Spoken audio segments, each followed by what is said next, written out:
Hello everyone and welcome to my YouTube channel. I have been playing a lot of Stellar Blade. It's a new video game released on the PlayStation 5 exclusively, and I've been enjoying it a lot. So I thought I would do some head-face practice studies with the three main characters and just have a chat with you guys and talk about the game, talk about my challenges and experiences drawing and painting them and everything in between. So you can just listen to this video while you draw along or work on whatever you're working on, or just listen to it as a podcast or enjoy the footage.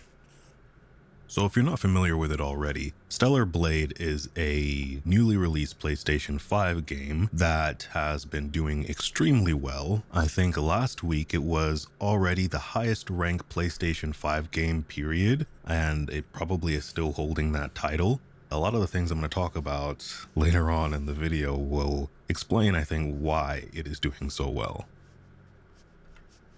I actually saw the advertising, what was it, over 3 years ago now, when it was called Project Eve, and I was already interested, for obvious reasons. Its two main selling points are the main character and the fighting style. It's very intense and very Souls-like. It received quite a bit of controversy for the main character's figure and a lot of the animations around her, but as things tend to go, a lot of that just made it more popular, and to be honest, I think a lot of us gamers were just blowing it out of proportion. It wasn't that big a deal, but as I always like to believe, and this is evidence for that, good quality things just do well. It doesn't really matter. If you do something well, it's well received. They did a lot of things well with this game. The three main characters that you see me painting are Adam, Eve, and Lily. Lily and Adam are the characters you interact with the most, but you play your entire playthrough as Eve, at least as much as I am aware. I haven't completed the game, but I've passed the halfway point. The game plays like a Souls type game, and if you're not familiar with that, that is basically a game where it's all about the combat, and it is very, very tough and punishing, and it's centered around multiple very high octane boss battles where you have to usually die several times and fail and learn the strategies and techniques and really fine-tune your reaction time to be able to survive. The world building is centered around a post-apocalyptic Earth where humanity is nearly extinct after an alien invasion from they kind of refer to it almost like a parasite. It's just an alien parasite called the Natiba, and they are the main enemy. They are the antagonists of the game. They have taken over Earth, and only the most elite and fortunate humans have been able to escape into space, into something called the Mother Sphere, where they are able to live in peace. Every so often, Mother Sphere will send down a squadron of elite fighting women called the Airborne Squad to try to clean up and eliminate the remaining Natiba on Earth. That's where our main character comes in. Her name is Eve, and she is dropped in along with many others to fight alongside each other. But unfortunately, the moment they get into the airspace, actually, it's not airspace, there's no air in space, right? The moment they get near the Earth's atmosphere, the Natiba have their own offenses, so they begin the fight before they even land, and many of them perish before they're able to begin their mission. The game picks up from there once you are rescued by your beloved leader of your squad, Taki.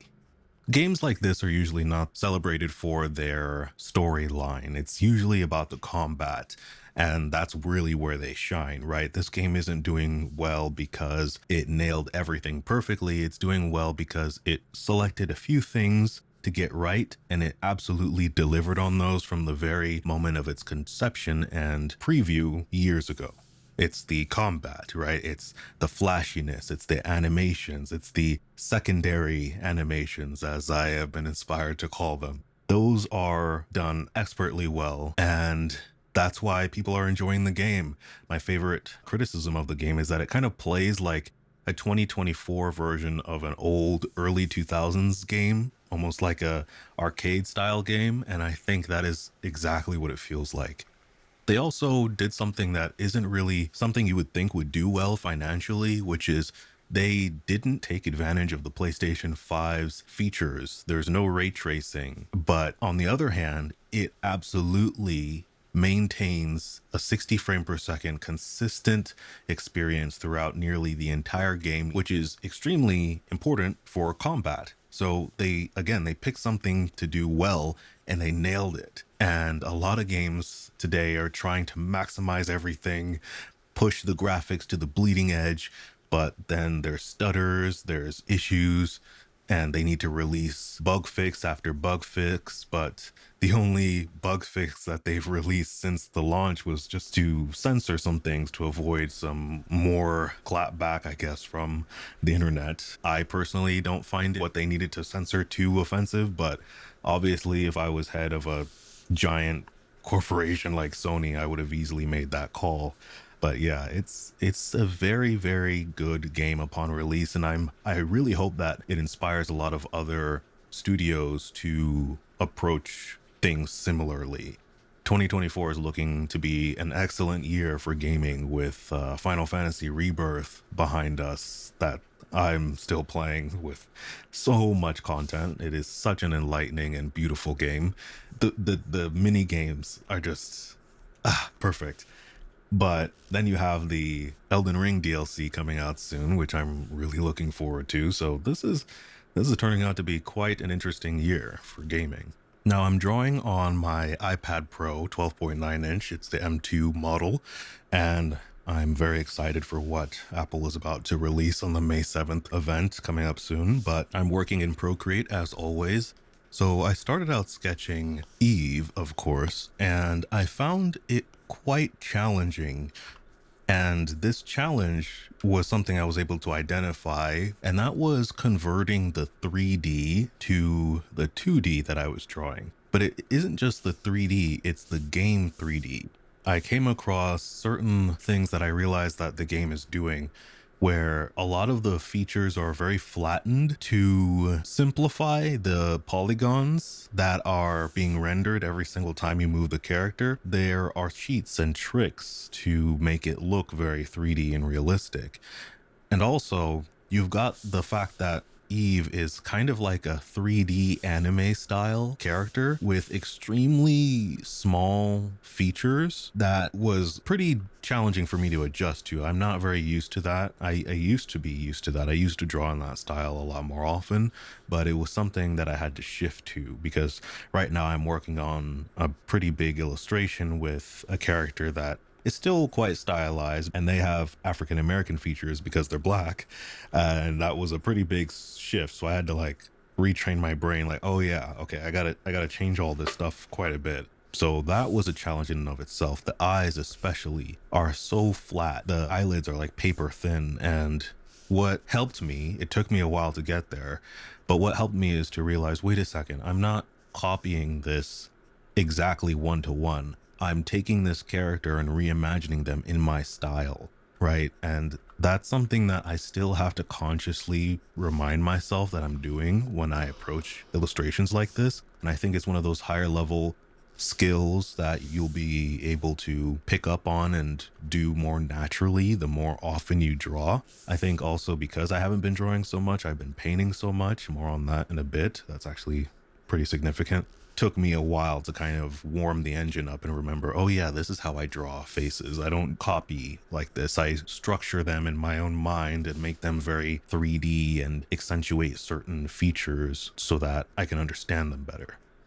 When it came to the likeness, that is really what makes portraits like this so much more challenging as well than regular portrait studies that I'll do.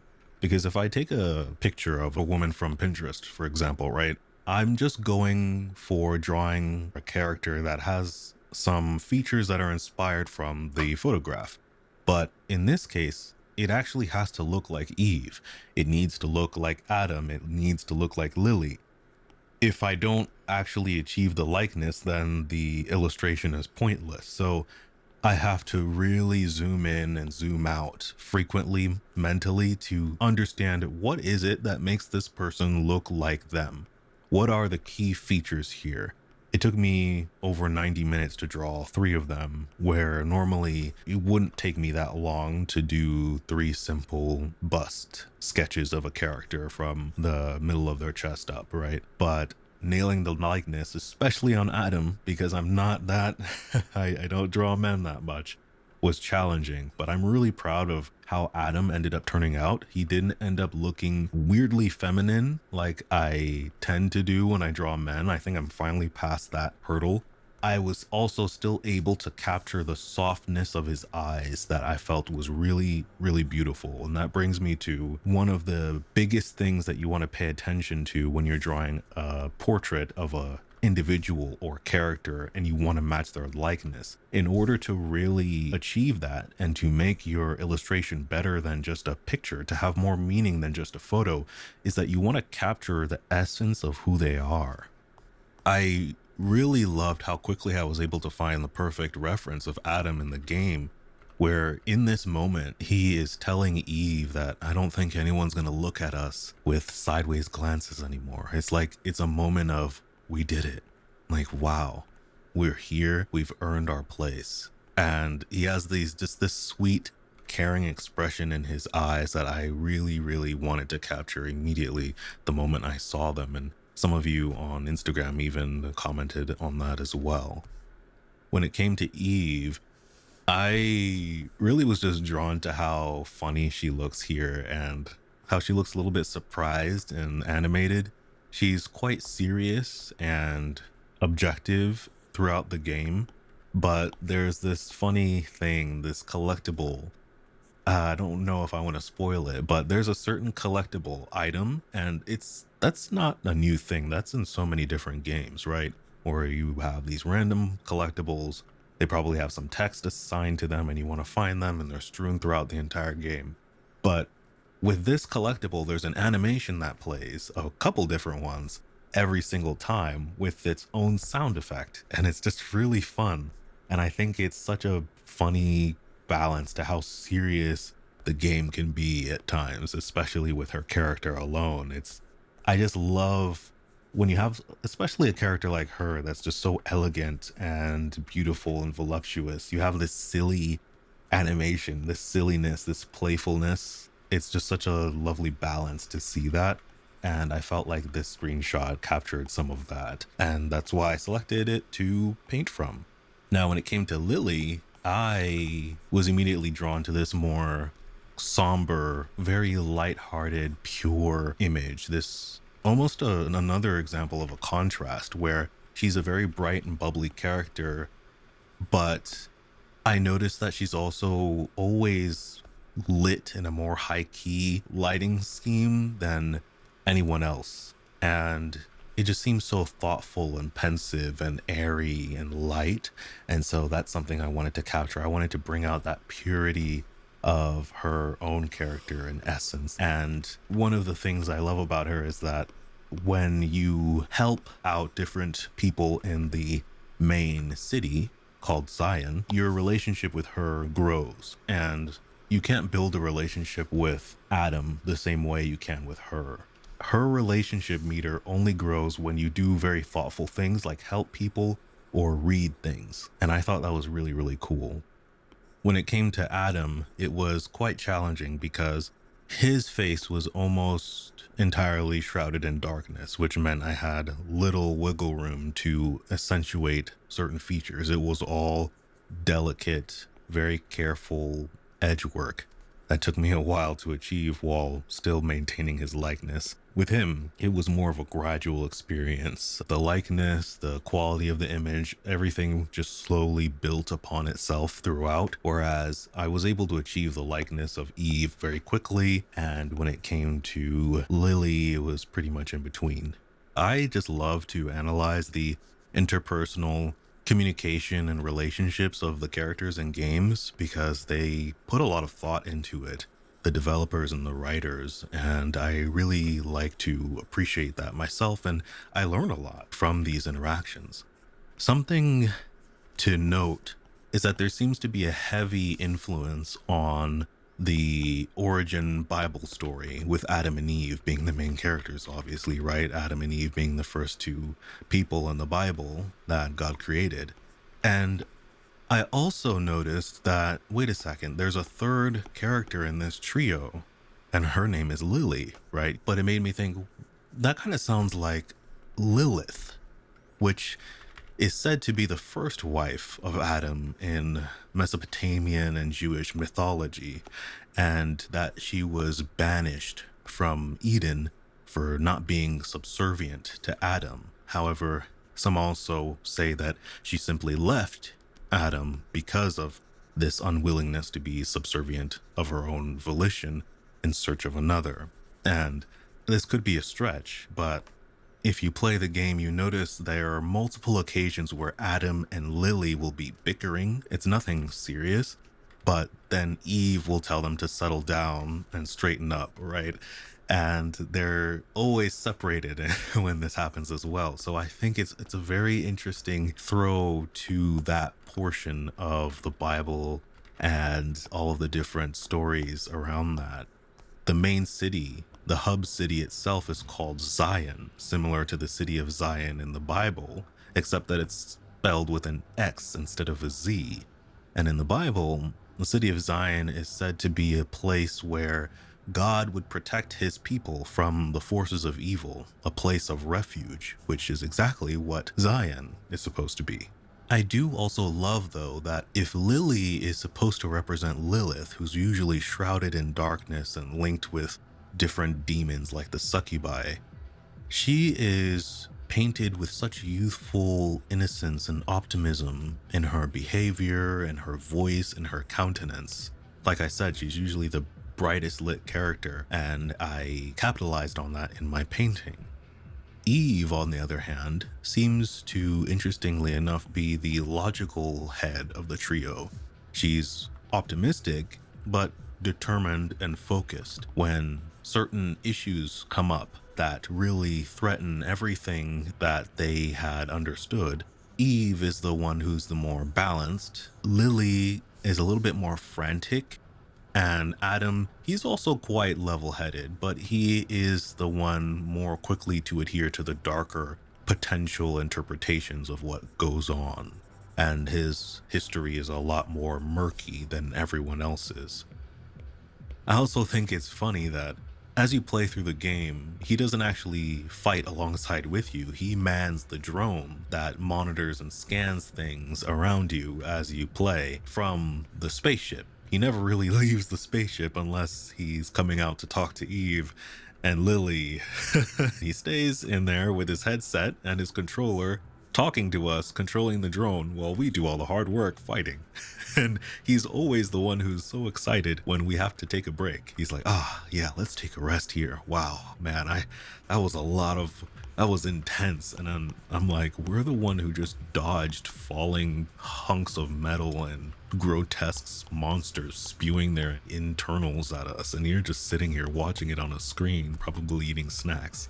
He's really just like us. He's the one with the controller. He's the gamer. He's the intrigued observer. Adam really does seem to care about Eve, and again, that's why I mentioned his eyes. I think a man's eyes, the more masculine, the more, not elderly, but the seasoned masculine eyes, that when they have a gentle careness to them, a gentle, soft look, it has a certain essence that even the most delicate and soft women and feminine characters can't match. It's really something special. That is something that I really wanted to make sure that I achieved. Even when it comes to his lips, they were actually very interesting. The facial animation is not the best, but there's still some character between each person. And it's something that I feel like I was able to capture some portion of in my painting. He seems to have eyes that have seen and known a great deal of turmoil, but instead choose to live and focus on the pleasant, easier aspects of life. When it comes to Eve's character, she is just so thoughtful and caring and just a model citizen, really. which I have slowly come to understand is not necessarily the basis of everyone in the airborne squadron. She enjoys talking about life and consciousness, actually. Her favorite character, the one I've noticed that she is the most positive disposition to, the most friendly disposition to, is a robot who also shares these higher level ideas and thoughts about life and consciousness, which I really relate to.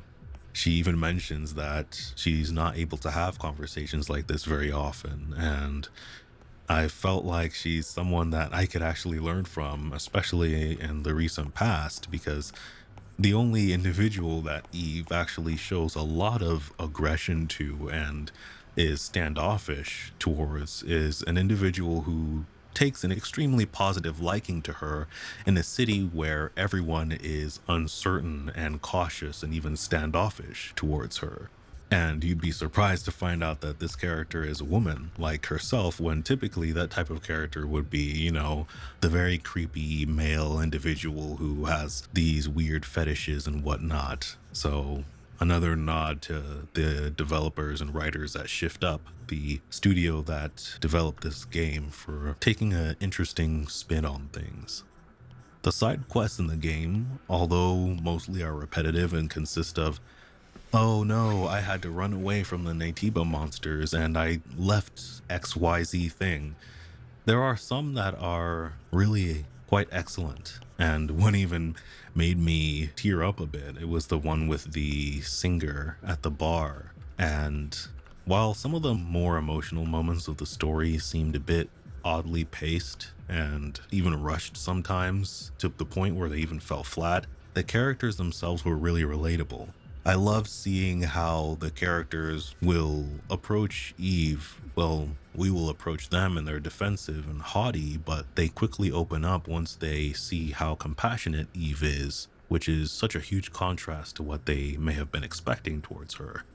And as you begin to help out many of the members of the City of Zion, there are actually multiple significant changes that happen as you begin to help out the population, that are actually advantageous to you as the gamer, which again, I really appreciate. I love games that reward exploration and actual time working with all of the different side content that they've put so much work into. That's more than just upgrades and more in-game cash.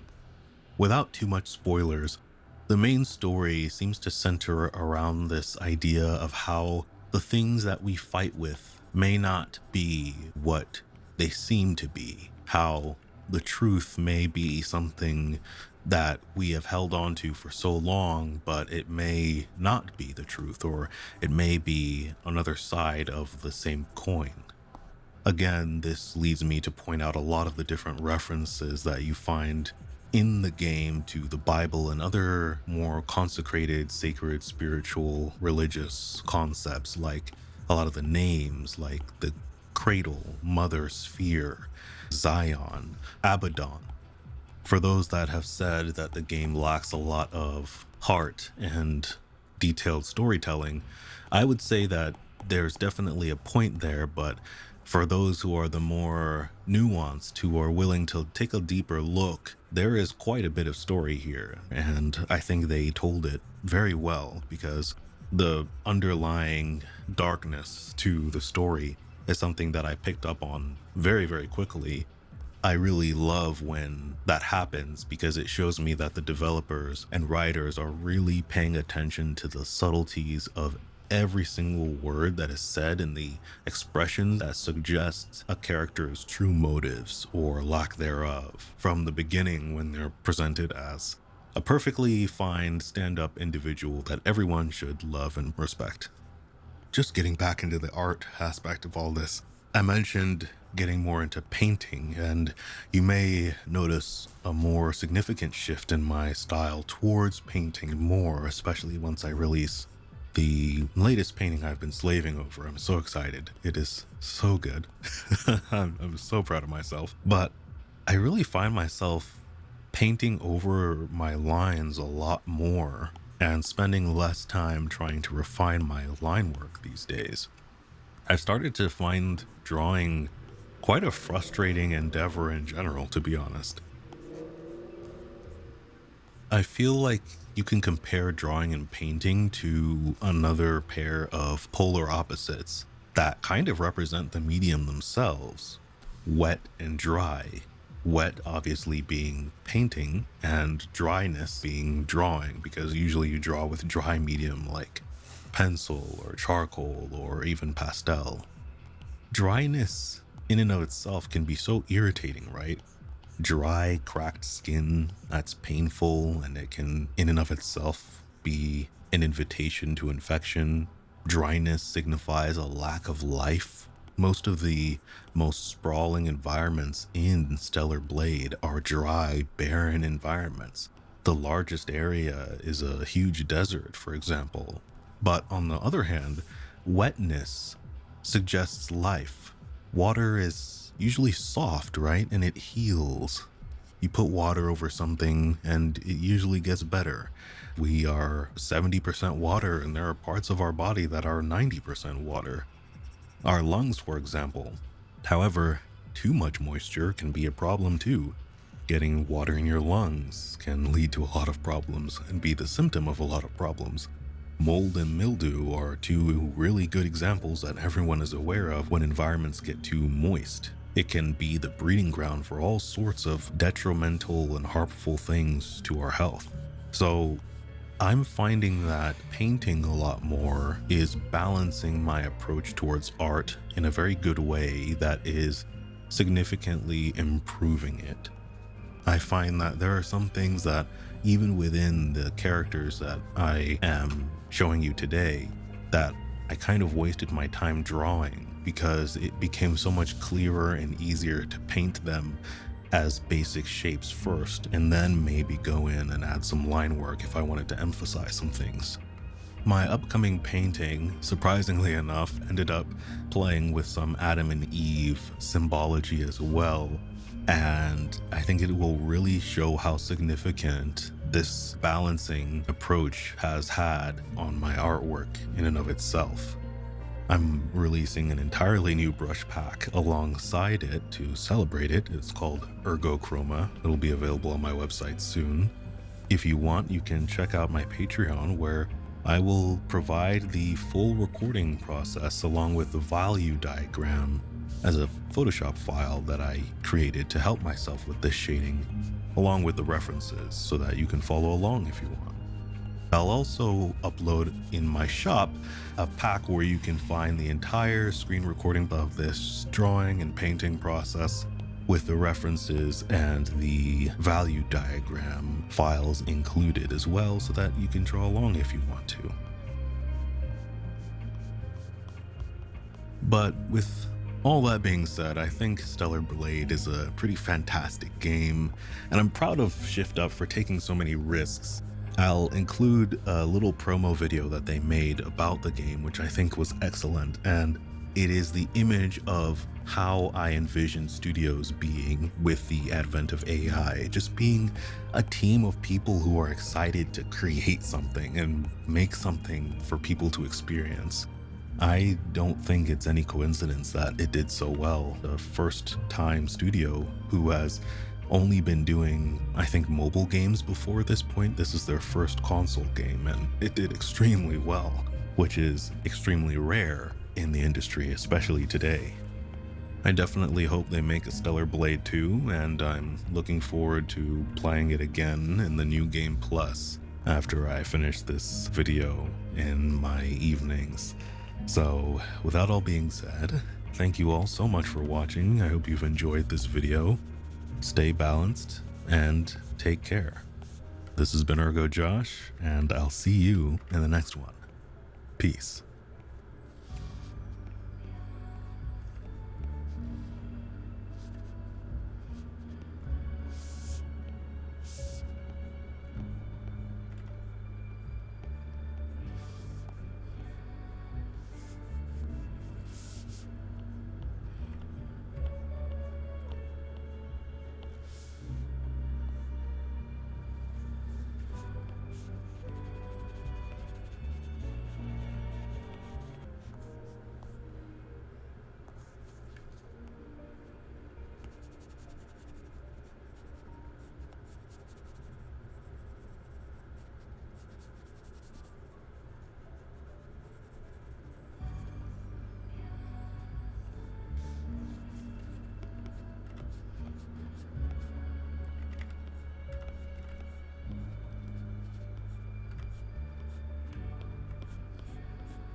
absent.